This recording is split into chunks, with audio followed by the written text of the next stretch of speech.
So now I want to go through network security groups by looking at the network security group for one of our existing virtual machines. So I'm going to go on to demo VM. So earlier on, we had created this machine. We ensured that in the networking section, we have some rules in place. So we have one rule that allows traffic on port 3389 so that we can log into the machine, and another rule to allow traffic on port 80 so that we can access Internet Information Services on this particular machine.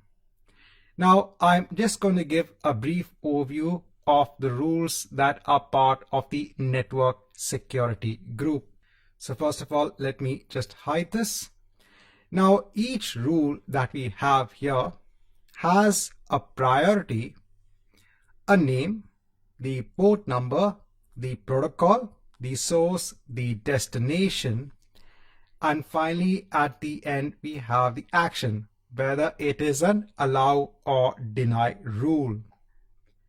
So if we are looking at the first rule, it has a priority of 300.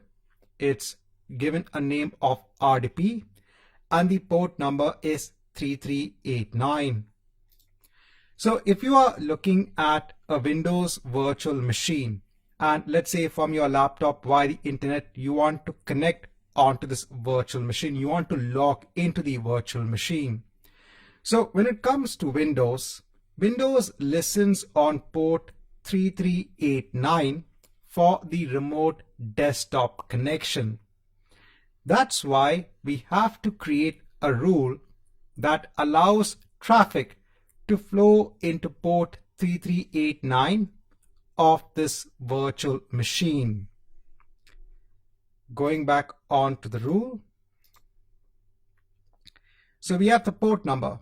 The protocol is TCP. So this is the standard protocol. And here we are given the source as any. Now, from a security standpoint, giving a source of any is not the ideal scenario, because this means that apart from our machine, apart from our laptop, anybody else, if they know the username and password, can also connect onto this machine. Normally, when it comes to logging into the machine, you would normally only specify certain IP addresses. So for example, if I only wanted my machine, which has this IP address, to connect onto this virtual machine, then I should specify the source has this particular IP address. So the way that you can actually do this is, let me just copy this just to show you an example. Here you can click on the rule. Here in terms of the source, there are different options. So you can choose an IP address, and here you can put the IP address and then you can hit on save. So there are various ways that you can actually implement or design your network security group rules. Here we have the destination has any, so this will only apply currently onto the network interface that is attached onto the machine. And the action is allow. Similarly, we also have a rule to allow traffic on port 80. So we had installed Internet Information Services, which is a web server, and this listens to requests on port 80. That's why we have a rule to allow traffic on port 80. Again, if you had to verify, you can actually take this public IP address. It's also shown over here. Go on to a new tab, and here we can see Internet Information Services. And then we have these three default rules, which are created as part of any network security group. Now, these are rules that you can't change, and these are rules that you can't delete. So these rules are there to stay. So the first rule actually allows traffic within a virtual network. The other rule allows traffic from an Azure load balancer. So if this virtual machine is behind an Azure load balancer, the traffic will be allowed. And the last rule is to deny all other traffic. So that's why by default, there is no traffic that is allowed onto the machine from the internet. So here you can clearly see that the action is a deny action. And then finally, when it comes to the priority, so when a request comes into this machine, it will be evaluated in this particular order. So if I had to create a new inbound port rule, and here I mention again the source is any, the destination is any.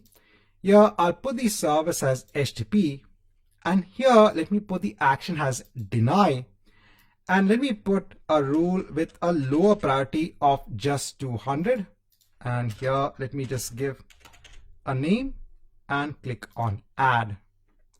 So now I'm adding one rule on top to deny traffic on port 80. So now we'll be having two rules. One rule is to allow traffic on port 80 and the other one is to deny. So we have now our deny rule and we have our allow rule. So in the end, what's going to be the result? Is traffic going to be allowed? So if I now refresh this page for the public IP address, so you can see that now it is trying to connect onto the machine, but it won't be able to do so. So now you will not be able to reach the home page of Internet Information Services. So after some time, you'll actually get a timeout on this particular page. So you can see that the site can't be reached. So the reason for this is the priority. So the evaluation. So if this rule, which has been matched already, and the action is a deny action. So if we go on to the right, this is a deny action. So this rule matches the request and all the other rules will now not be evaluated. So the first matching rule, if it matches the request, then the other rules will not be evaluated. So that's where the priority of the rule is also very important. So this is for traffic that comes into the machine, and likewise you have a rule for traffic that flows out of a machine. You have rules in place. Here there is a rule that actually allows all traffic onto the internet. So this means that if you're on the machine you can browse for any website on the internet, because by default all traffic is allowed onto the internet.